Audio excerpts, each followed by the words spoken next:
Bonjour tout le monde. On va prendre quelques exercices qui vous permettront effectivement de vous familiariser avec les concepts qu'on a déjà vus. Et donc là, comme j'avais dit, le cours, il n'y avait pas de TD. Donc, au fur et à mesure qu'on avance, à chaque fois, j'essaie de présenter des exercices avec des solutions, ce qui vous permettra de comprendre le contenu et de pouvoir l'appliquer automatiquement. Alors, dans l'exercice 1, voici le message. On vous dit que le message suivant, donc R, T, H, P, G, etc., a été chiffré par le chiffrement de César. Quel est le message en clair? Là, ça permettra de vous montrer un peu, si on n'utilise pas les machines, c'est quelque chose qui est difficile. Et c'est pour ça que j'avais dit dans le cours que ce chiffrement n'a pas pu être, dans son temps, à être cassé facilement. Pourquoi? Parce que il était difficile, pour casser le chiffre, de chercher un peu toutes les possibilités pour pouvoir y arriver à réaliser ce déchiffrement.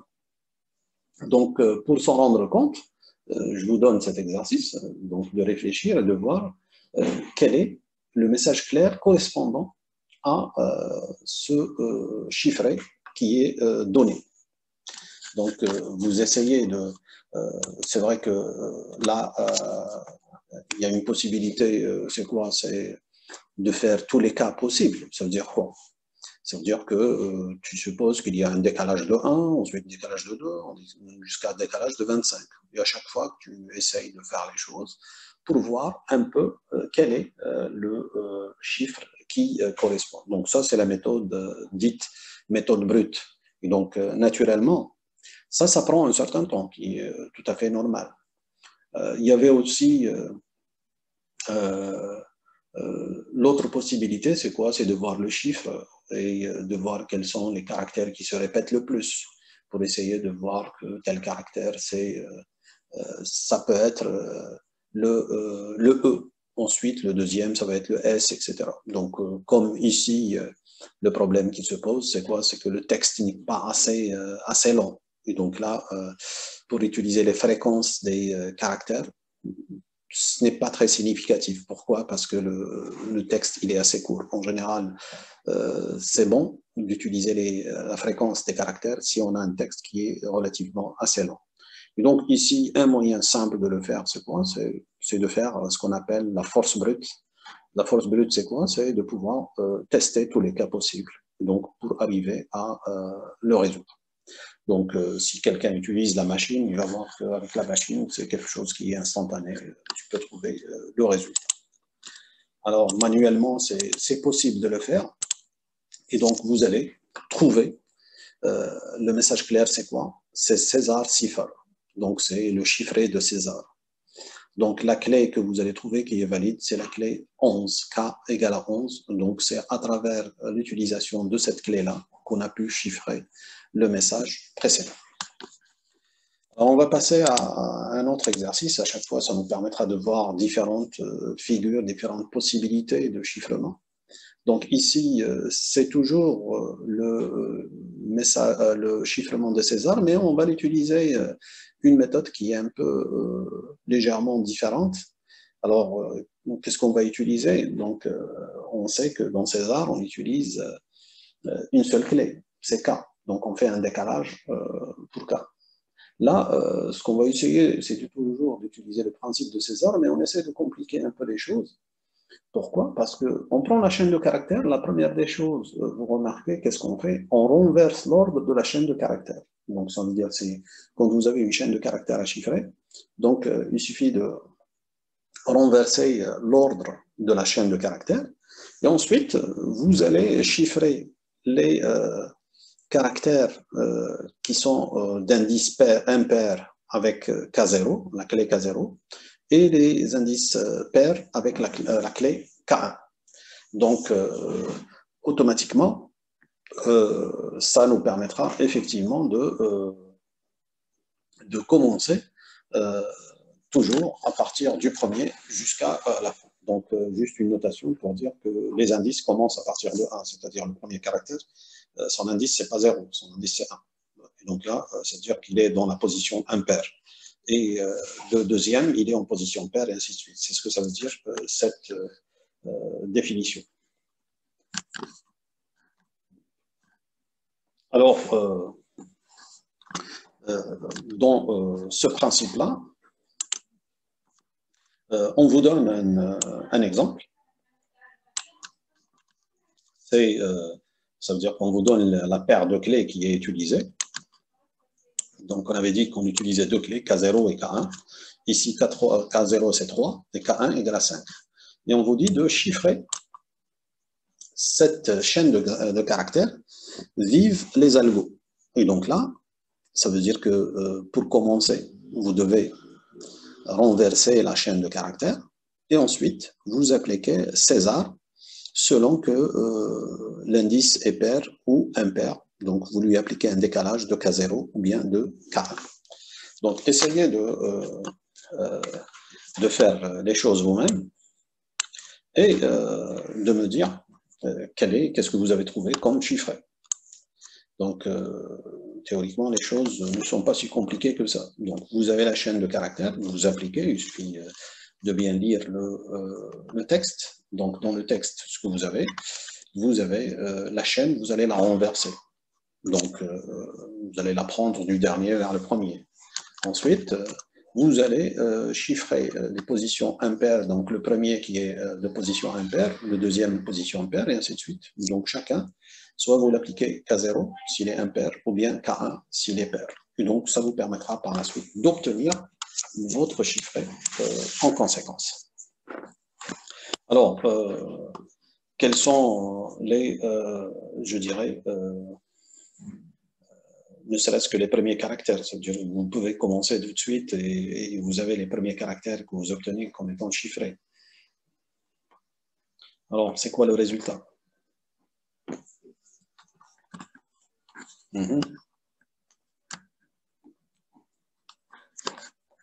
J'attends vos réponses. Donc, pour pouvoir donner la mienne par la suite. Donc, il faudrait appliquer. Donc, le texte, il est clair. Vous avez la chaîne de caractères, vous avez la clé, donc qui est les deux clés, et ça vous permettra de pouvoir procéder au chiffrement. Et la deuxième question, c'est de déterminer l'ensemble des clés. Donc ça, c'est la deuxième question, on y arrivera par la suite. Alors, l'exemple, le résultat, c'est celui-là. Donc, vous allez inverser la chaîne. Ça veut dire quoi? Ça veut dire que vous allez commencer par le S. Le S, vous allez lui appliquer quoi? Vous allez lui appliquer K0, 3 positions.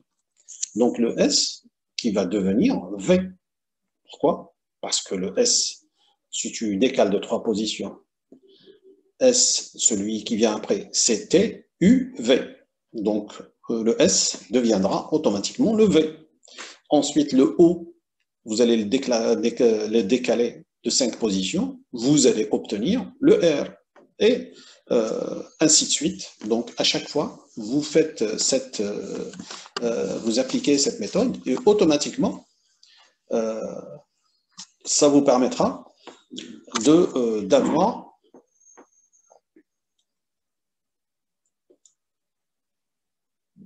le O qui devient T. Non, le O ne devient pas T.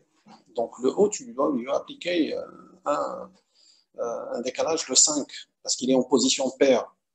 Donc, la position impaire, tu lui appliques 3. La position paire, tu lui appliques 5. Donc, ça, à chaque fois, ça te permettra effectivement, puisqu'on avait dit dans le texte, on a deux clés. La première, elle est appliquée juste pour les positions impaires. Donc, on avait dit que les positions impaires, c'est quoi? La première position, elle est impaire, c'est 1. C'est la première position. La deuxième position, c'est une position paire. Donc, on y applique K1 qui est 5. Et au fur et à mesure, ça vous permettra effectivement d'avoir ce résultat. Et donc, ça, c'est ce qui vous donne le résultat avec ce mécanisme de chiffrement qui est une variante de César. Alors, deuxième question, on vous dit déterminer l'ensemble des clés. L'ensemble des clés, c'est quoi? Ce sont toutes les valeurs possibles des clés. Et donc là, les valeurs possibles valides, à vrai dire. Hein. Donc ici, la valeur de la clé, c'est quoi? C'est dans notre cas, c'est un couple, K0, K1. Et donc, quelles sont les valeurs possibles de K0 et de K1? Je vous écoute.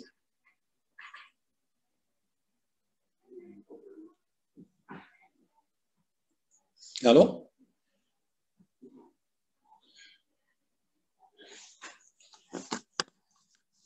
C'est très simple, on est dans le chiffrement de César. Donc là, les valeurs qui sont manipulées, c'est quoi? Avec le modulo 25, c'est l'ensemble des valeurs entre 0 et 25.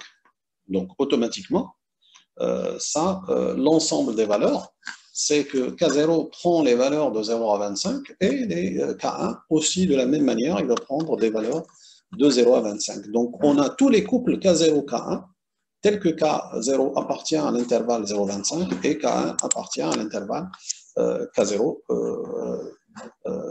0,25. Et donc, automatiquement, vous avez tous les couples K0, K1 avec K0 qui doit être compris entre 0 et 26 de la même manière pour K1 qui doit être dans l'intervalle 0,25. Et donc, exactement, je dirais 0 au sens strict ici, pas au sens, parce que ça nous permettra d'éviter la valeur de 26, puisqu'il est modulo est 26. Alors, on passe à un autre exercice pour voir d'autres possibilités. Là, on va retrouver la fonction affine qu'on vient de définir. Donc, cette fonction affine, elle est définie par l'équation. Et donc, là, ce que vous allez voir automatiquement, c'est qu'on a une fonction. Qu'est-ce qu'on a? On a un message en clair qui est crypto et qui a été crypté avec cette chaîne de caractères. Ça veut dire quoi? Ça veut dire qu'on a le chiffré et on a le clair. Donc, automatiquement, ce qu'on peut deviner par la suite, on peut deviner la clé. Pourquoi? Parce que chaque caractère, il a été transformé par cette équation-là. Ça veut dire quoi? Ça veut dire que vous remplacez Y d'un côté. Là, il y a une petite erreur, c'est X, c'est pas X, hein, c'est Y qui est égal à AX plus B. Et donc ici, il faut corriger, c'est Y qui est égal à AX plus B. Et donc ça veut dire quoi? Ça veut dire que le C, qui va remplacer le X, vous allez obtenir Y qui est égal à R. Et donc là, ça veut dire que vous pouvez obtenir une équation. Et ainsi de suite. Alors, la première question, naturellement, c'est quoi? C'est de trouver la clé. Ça veut dire que là, quand tu connais le texte clair et le texte chiffré équivalent, automatiquement, tu peux facilement trouver la clé. Donc ça, c'est la première question. La deuxième question, qu'est-ce qu'on fait? On va chiffrer deux fois, on fait un double chiffrement d'un message, toujours avec le chiffrement affine. Donc, vous avez une clé A1, B1. Et à la suite, vous allez obtenir le chiffré qui est NG, BA, MX. Alors, ici, qu'est-ce qu'on vous demande? On vous demande de montrer que NG, BA, MX est le chiffré de crypto par un chiffrement affine de clé A2, B2. Ça veut dire quoi? Ça veut dire que vous allez déterminer comme un GBMX a été obtenu par crypto, par deux fois le chiffrement A1 avec la clé A1B1. Donc ça, c'est mathématiquement, c'est équivalent à dire qu'un GBMX a été chiffré par un chiffrement affine de clé A2B2. Donc moralité ici, c'est quoi? Vous allez trouver A2B2 en fonction de A1B1. C'est ça ce que ça veut dire.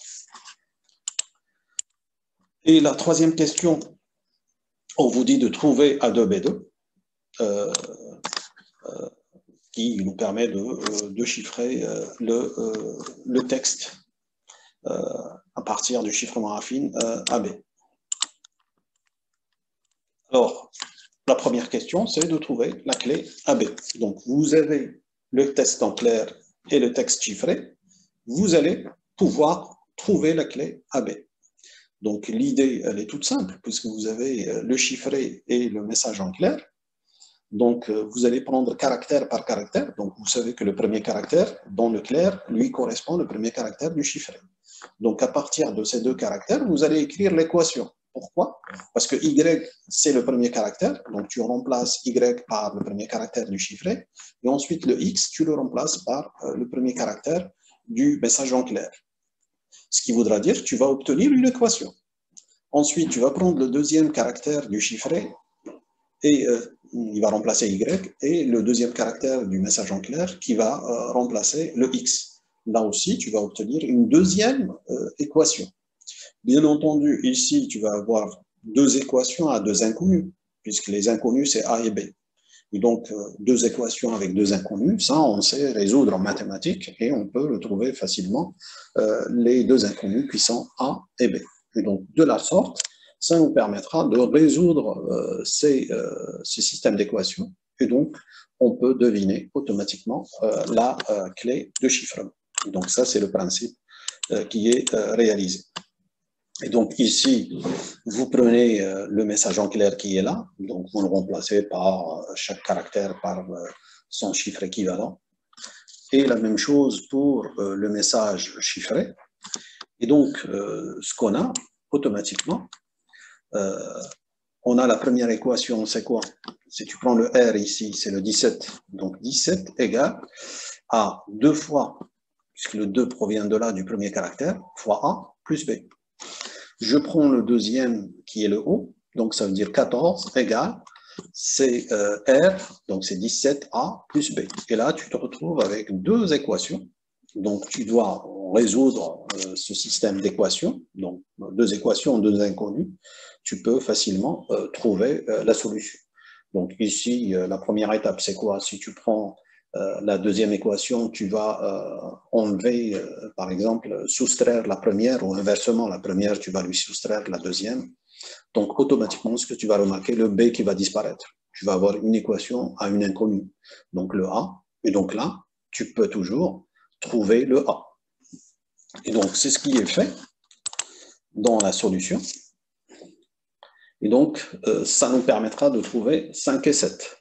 Ben, je n'ai pas donné les détails, c'est exprès, ça vous permettra de faire les choses. Pourquoi?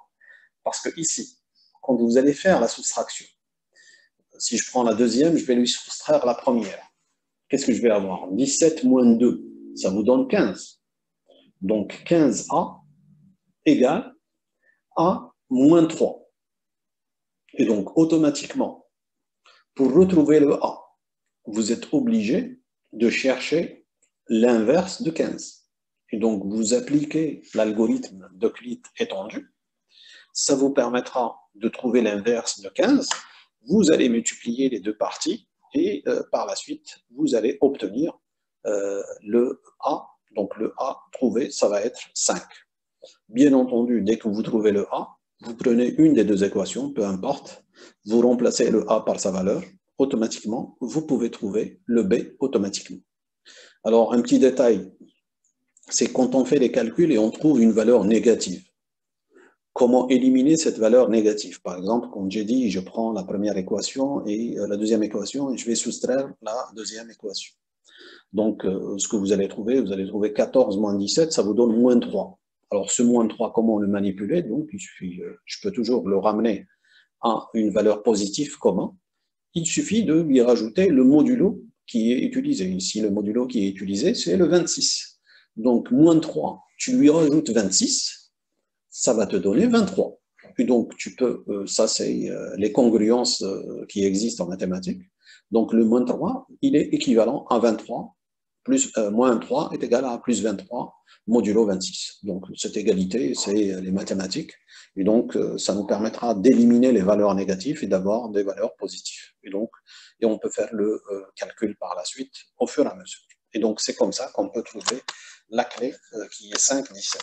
Et ici, il y a tout un travail qui est fait entre cette ligne et cette ligne. Donc, vous faites la soustraction, ensuite vous cherchez l'inverse de la valeur qui est 15. Donc, vous cherchez l'inverse de 15 par rapport à 26. Et ensuite, vous multipliez par l'inverse des deux côtés. Ça vous permettra de trouver la valeur recherchée de A qui est 5. Ensuite, on trouve la valeur de B qui est 7. Alors, deuxièmement, montrer que un GBAMX est le chiffré de crypto par un chiffrement affine de clé A2, B2. Là, on vous dit que un GBAMX a été obtenu par un double chiffrement affine. Donc, ce qu'on a fait, on avait un chiffrement affine de A1 à 2, et ensuite, on a appliqué 2 fois ce chiffrement affine. Comment? Ça veut dire quoi? Ça veut dire que tu prends la chaîne crypto, tu vas lui appliquer le chiffrement affine, tu obtiens une nouvelle chaîne. Cette nouvelle chaîne, tu vas encore lui appliquer le chiffrement affine de clé A1, B1, et ça te permettra d'obtenir le chiffré final qui est 1G, B1MX. Et donc, automatiquement, on vous donne le chiffré de final. Et donc là, automatiquement, vous allez effectivement trouver A2, B2. Ça veut dire quelles sont les valeurs de A2, B2. Donc ici, tu peux facilement trouver la solution. Pourquoi? Parce que c'est la solution au sens mathématique. Qu'est-ce qu'on fait? On fait ce qu'on appelle une composition de fonctions. Donc là, ce que j'ai fait, j'ai chiffré 2 fois. Ça veut dire quoi? Ça veut dire j'ai appliqué la composition de la fonction de chiffrement 2 fois sur elle-même. Donc si la fonction s'appelle f, donc c'est ce que j'ai fait, c'est f de f de x. C'est ça ce que ça veut dire. Donc je l'ai appliqué à 2 reprises pour pouvoir arriver au résultat. Donc là, ce que vous allez faire, c'est vous supposez que au départ, on avait un chiffrement affine de clé A1, B1. Ça veut dire que tu vas appliquer le chiffrement 2 fois. Donc si tu as x, tu vas obtenir y égale AX, A1x plus B1. Ensuite, ce résultat-là, tu vas encore lui appliquer la fonction de chiffrement AX plus B. On va dire A1x plus B1. Donc, si tu le fais une deuxième fois, ça veut dire que tu vas obtenir une valeur qui est une forme qui est sous la forme suivante, qui est A1 au carré, x plus A1B1 plus B1. Il suffit de l'appliquer. Vous pouvez le faire à la main. C'est quelque chose qui est direct, quasiment direct, qui est fait. Donc, vous pouvez l'appliquer et automatiquement, vous allez obtenir cette fonctionnalité-là. Ça veut dire que quand vous allez prendre la forme de votre équation finale, donc vous allez retrouver que l'équation finale, elle va avoir la forme suivante, A1 au carré x plus A1B1 plus B1. Et donc ça, c'est la forme générale de la fonction affine. La fonction affine, c'est quoi? C'est que vous avez x avec son coefficient. Ici, ça va être le coefficient A2, A1 au carré. Et vous avez la constante, qui est, dans notre cas, c'est A1B1 plus B1. Et donc là, ça nous permet de dire effectivement que quand on chiffre 2 fois, on tombe sur un chiffrement qui est toujours sur la forme affine, avec la précision. A2, c'est quoi? C'est à vrai dire A1 au carré. Et B2, c'est quoi? C'est A1, B1 plus B1. Et donc, ce qui vous permet de montrer qu'effectivement, que le double chiffrement, on peut l'obtenir automatiquement et on peut trouver même la valeur de A2, B2 en fonction de A1, B1. Donc, c'est ce qu'on a trouvé. Regardez ici, A2, on l'a trouvé en fonction de A1. Et B2, on l'a trouvé aussi en fonction de A1 et de B1. Et donc, c'est ce qui a été fait. C'est ce qui permet de démontrer qu'effectivement, on a...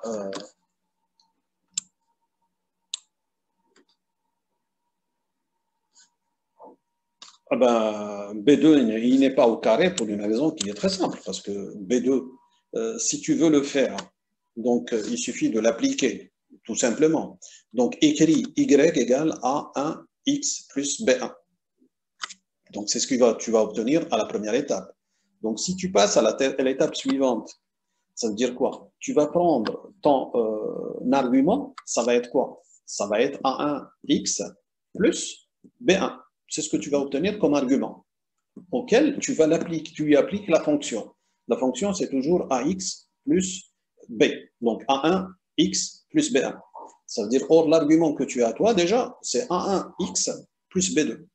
Donc, A1x plus B2, quand tu vas le multiplier par A1, donc c'est comme ça que tu vas trouver A1 fois A1, ça te permettra de trouver A1 au carré, et par la suite, le reste, c'est le coefficient constant. Donc, c'est pour ça que la forme générale que tu vas obtenir, c'est A1 au carré x plus A1 B1 plus B1. Donc, le coefficient de x, c'est quoi? C'est A1 au carré. Et donc, ça, c'est la fonction affine. Il y a un coefficient de x et il y a une constante. La constante, c'est quoi? C'est A1 B1 plus B1. Et donc, automatiquement, tu as la A1, A2 qui n'est autre que A1 au carré. Par contre, que B2, c'est quoi? C'est le produit A1 B1 plus B1. Alors, ensuite, on utilise le chiffrement affine, c'est de trouver A1, A2, B2. Et donc là, ça veut dire quoi? Ça veut dire que tu vas prendre ton chiffré, c'est celui-là. Et donc, ce chiffré, il correspond au texte initial qui est crypto. Et donc, la même chose qu'on a fait tout à l'heure, on va le refaire ici. Ça veut dire que tu vas prendre le premier caractère du chiffré avec le premier caractère du texte en clair. Et tu vas obtenir une équation. Donc, ici, ce que tu vas obtenir, c'est tu vas obtenir 13, donc, qui est là. Il est obtenu sur la base de je dirais, de l'élément en question qui est obtenu au départ. Et on a cette équation-là. Et ensuite, tu vas avoir, parce que là, 2 à 2, c'est quoi? 2, c'est quoi? C'est C, parce que crypto. C, c'est quoi? C'est 2. Donc, 2 fois A2 plus B2 donnera 13. Donc, le 13 qui est le N. La même chose, le deuxième élément de crypto, c'est quoi? C'est le R. R, c'est 17. 17 fois A2 plus B2 est égal à 6, c'est-à-dire le deuxième caractère. Ce qui permettra d'avoir deux équations à deux inconnus. Le même principe que tout à l'heure.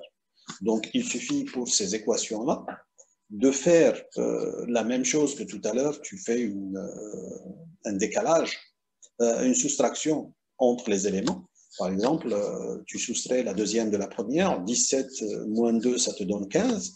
Donc, 15 à 2 égale à 6. Moins 13, ça donne moins 7. La même chose, le moins pour l'éliminer, c'est quoi? Qu'est-ce qu'on fait? Il suffit de lui rajouter 26. Donc, 7, si tu lui as moins 7, tu rajoutes 26, ça te donne 19. Et donc là, tu seras amené aussi de la même manière à calculer l'inverse de 15 modulo 26. Donc, l'inverse de 15 modulo 26, ça te permet effectivement de pouvoir éliminer le coefficient de 15 par rapport à A2 et tu obtiens le A2 par la suite.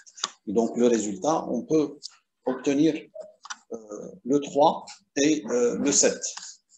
Et donc ça, c'est la solution finale. Mais pour pouvoir y arriver, j'avais dit que tu as les systèmes de deux équations. Donc tu essayes de faire automatiquement je dirais, la différence entre les deux équations. Et ensuite, tu élimines le coefficient de A grâce à l'inverse, puisqu'on a montré l'algorithme d'Euclide étendu. Donc il suffit de l'utiliser et ça vous permettra d'aboutir à la solution finale qui est 3 et 7. Donc ça, c'est pour la question finale qui était le C de l'exercice. On passe enfin à un nouveau exercice. On a vu dans le cours qu'il y avait aussi d'autres possibilités parmi lesquelles il y a le chiffrement de Wigner. Donc, le chiffrement de Wigner, c'est quoi? C'est qu'on a une clé. Une clé, en général, c'est un mot. Donc, c'est un peu, on avait dit, c'est un peu comme César généralisé. Donc, au lieu d'utiliser une seule clé, donc on utilise un bloc de clés.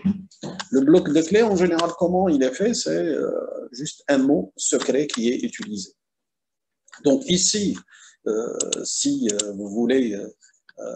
donc ici, ce qu'on vous dit de chiffrer. Alors, comment chiffrer? C'est qu'il suffit de prendre le texte ici, et ensuite, prenez le mot crypto, vous le mettez en dessous du texte clair. Et donc, naturellement, comme le texte est long, ça veut dire que vous allez répéter ce mot crypto plusieurs fois jusqu'à épuiser tout le texte. Et ensuite, qu'est-ce qu'on fait? Ben, tout simplement, on va faire le chiffrement en faisant la somme caractère par caractère. Donc, pour le premier, c'est quoi? T plus C. Et vous allez obtenir le chiffré. Le deuxième, c'est E par R, et ainsi de suite. Et là, quand ça se termine avec le O, il faut remettre crypto derrière. Ça veut dire que le E, il sera chiffré avec le C, et ainsi de suite. Donc, on vous demande de chiffrer en utilisant l'algorithme de Wegener. Alors, de l'autre côté, on vous dit que pour le même texte en clair, on obtient le texte chiffré suivant. C'est-à-dire que là, on ne vous donne pas la clé, mais on donne le texte chiffré. On vous dit quelle est la clé. Ça veut dire qu'à partir du texte clair et le texte chiffré équivalent, vous pouvez trouver la clé automatiquement. Donc ça, dans l'exercice, c'est une application directe de l'algorithme. Et l'autre, c'est une application indirecte qui vous permettra de retrouver la clé à partir du couple texte clair et texte chiffré. Et en troisième question, vous avez un chiffré et c'est la même question que la précédente, mais là, on vous donne une remarque un peu particulière. On en discutera par la suite de cette remarque. Donc, on commence par la première. Donc, vous avez le texte clair et vous avez le mot-clé.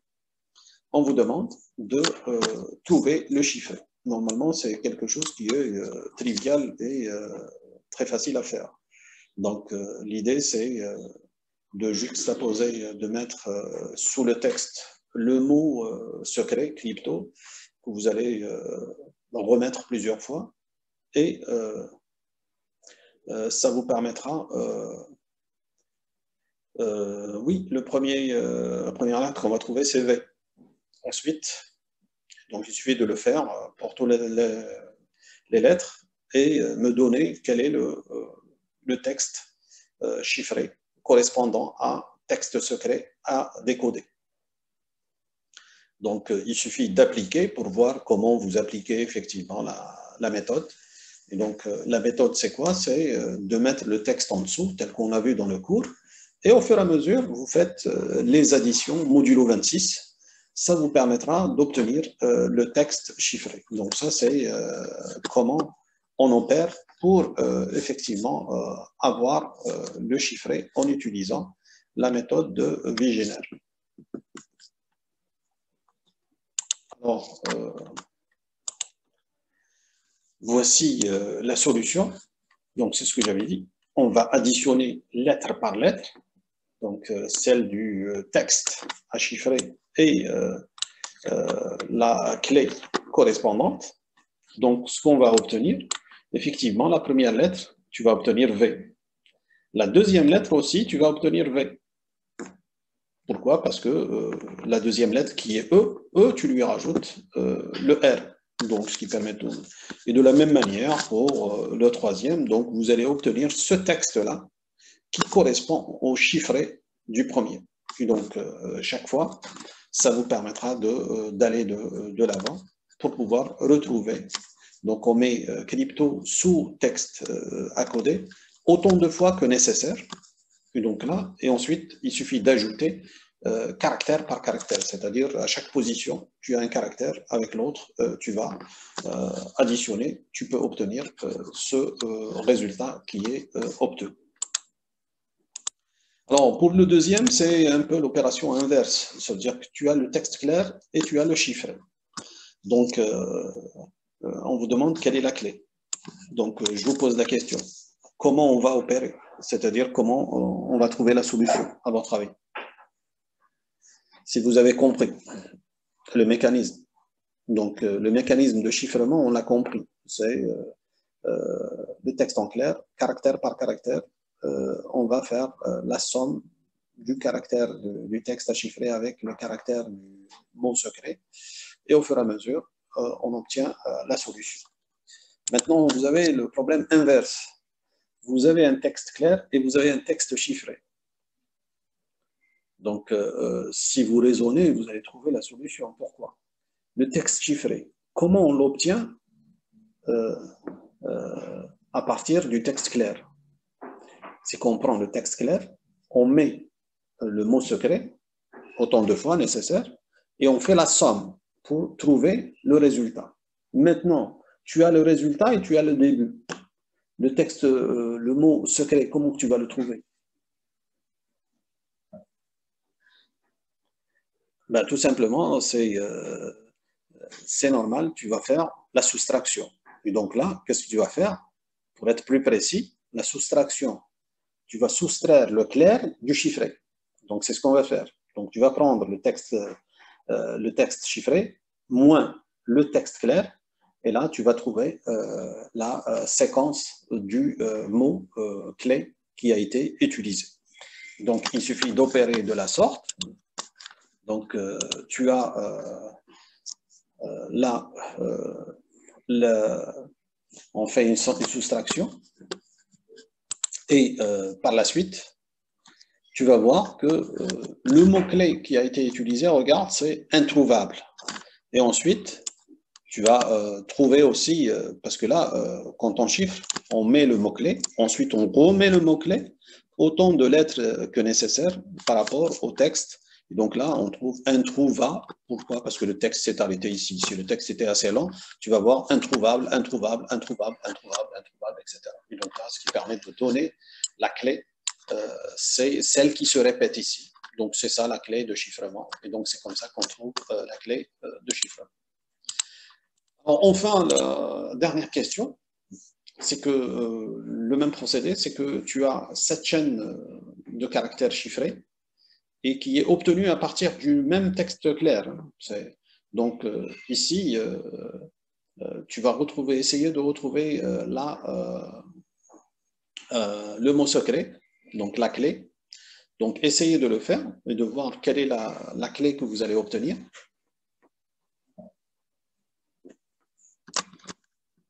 Donc, c'est juste de la même manière, le même procédé. Donc, vous avez une opération de soustraction qu'il faut faire. Et donc, ensuite, les chiffres que vous allez trouver, vous allez les coder par des lettres. Et donc, ça vous permettra de trouver votre mot-clé. Sauf que là, c'est un peu particulier. C'est pour ça qu'on vous dit que remarque-t-on, c'est-à-dire quelle est la remarque que vous allez faire en faisant le travail pour retrouver la clé de chiffrement. Alors, ici, si on essaye de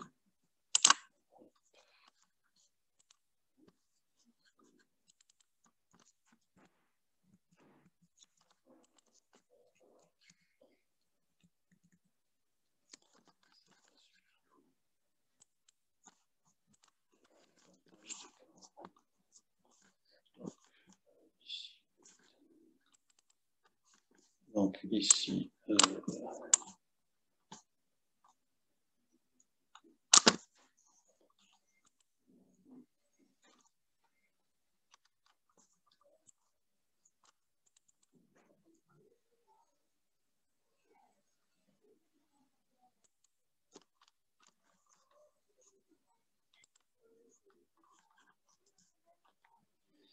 et donc ici dans la dernière, donc on va faire la même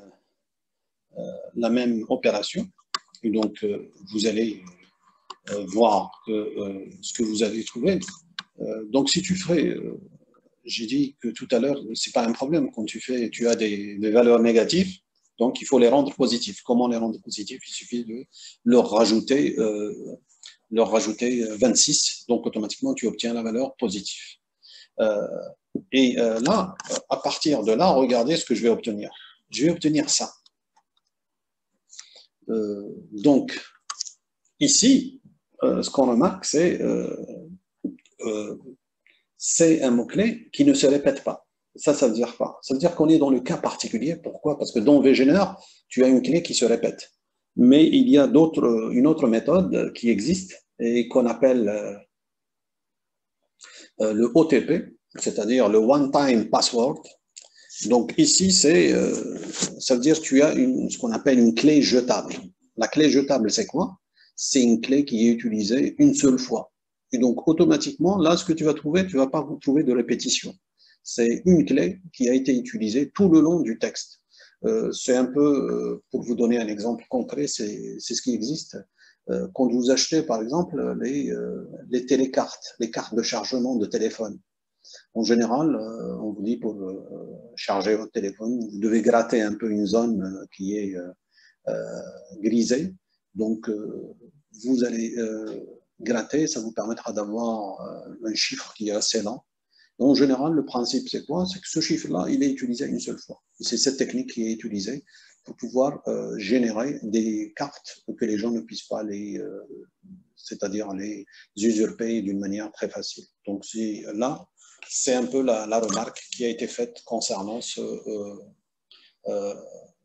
cet élément-là.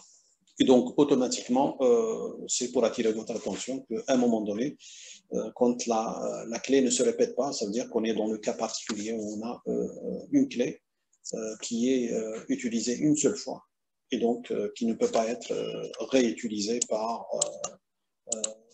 plusieurs fois dans le texte. Et donc, sa longueur, elle est identique au texte qui a été utilisé.